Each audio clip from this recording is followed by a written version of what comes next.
Hello YouTube, welcome to Advanced Music Theory.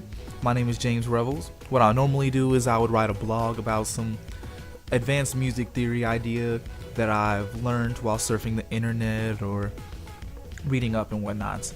But today I'm doing something a little different. There's two things that are different. One, it's a video format, and then two, this idea is actually an original idea of mine. So this is straight from my brain. You've heard it here first.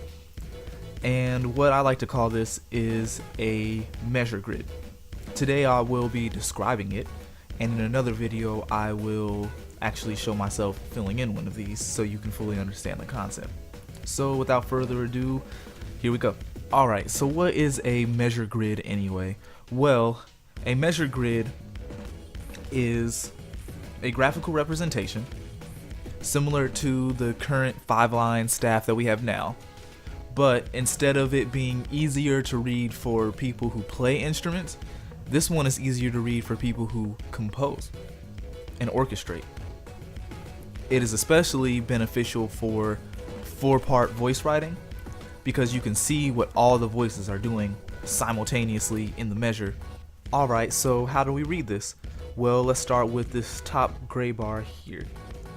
This represents 16th notes in the measure, so there's obviously 16 of them, and the darkness of color represents how strong that beat is. So each quarter note is the darkest, each eighth note is a little bit lighter gray representing the eighth notes, and then the offbeat 16th notes here represent the lighter off-white.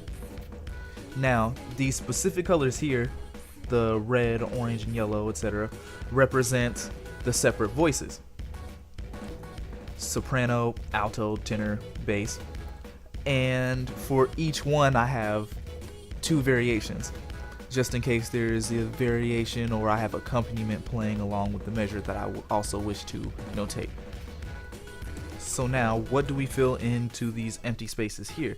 What goes here is the note letter and its function in parentheses. So for instance, say in our bass line, we'll start there, we have a C, and in a C major scale that is the first degree, so we put C and then parentheses we put a capital I there to represent the first chord, and then say the next note is a E, which we will then put as a lowercase I. If you know from music theory, that means that it is the 3rd degree and it's a minor chord.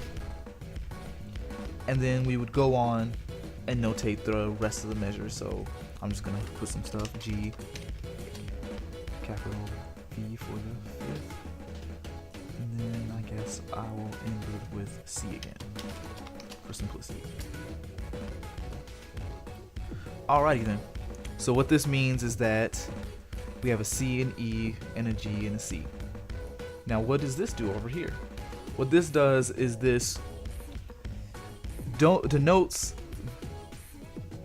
the chord of the whole voice. So it's as if we took this whole voice, and if we collapsed every note used in this voice into a chord, this is what the chord would be.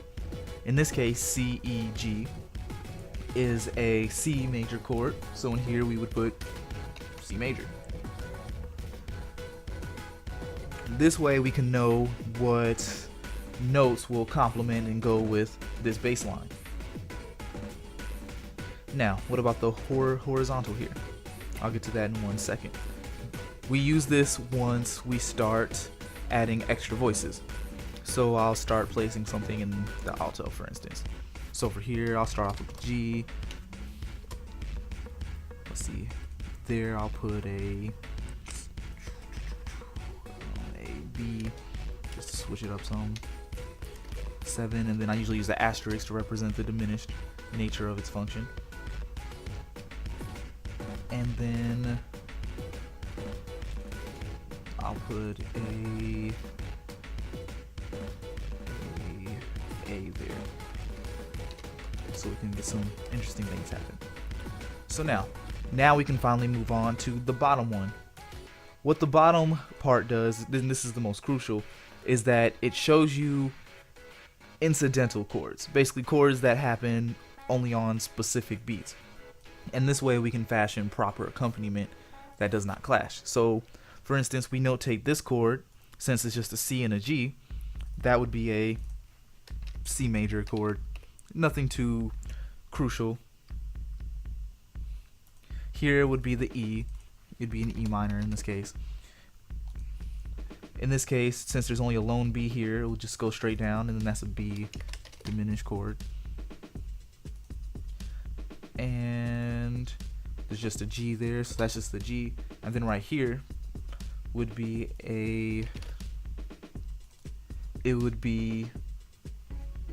a C major with the suspended sixth, since the A is there. But I usually just put C major 6 for simplicity. Alright. Now the next thing under the chords, once we write down what the chords are from each beat, we then notate the rhythm. Now what does that do? What we do is we put X's on every beat where there's even one note. So in this case it'd be an X here, an X there, an X there, an X there, an X there. This way, this gives us a rhythm template so we can make backing drums or something like that behind it. And so we can know when it hits certain parts of our melody or parts of our groove that we might want to accentuate the rhythm of or something like that. Now, the last part, accent, is basically the polyphony or how many notes are playing at the same time. This gives you sort of an idea of how much weight is put on each beat of the rhythm. And it's something that I haven't even completely mastered yet, but it's a newer function that I added that I think is useful. So for here it'd be a 2, since there's 2 notes playing, 1 here, 1 here, a 1 here, and then a 2 there. Then all I need to do is do the chord for here, and I've pretty much completed the basic measure grid. So let's see, in this case, since 5 is the start, that would be our tonic. Let's see, that would be a third from the 5th, then that represents the 2nd. So this would be a G major with a suspended 2nd, I believe. So I'd probably put G major to represent that suspended 2nd there. And there we go. This is a basic measure grid. Next time I will be making one from scratch to an actual song that I did, so stay tuned for that. I hope you found this interesting. If there's anything you didn't understand, feel free to ask a question in the comments, and happy music making.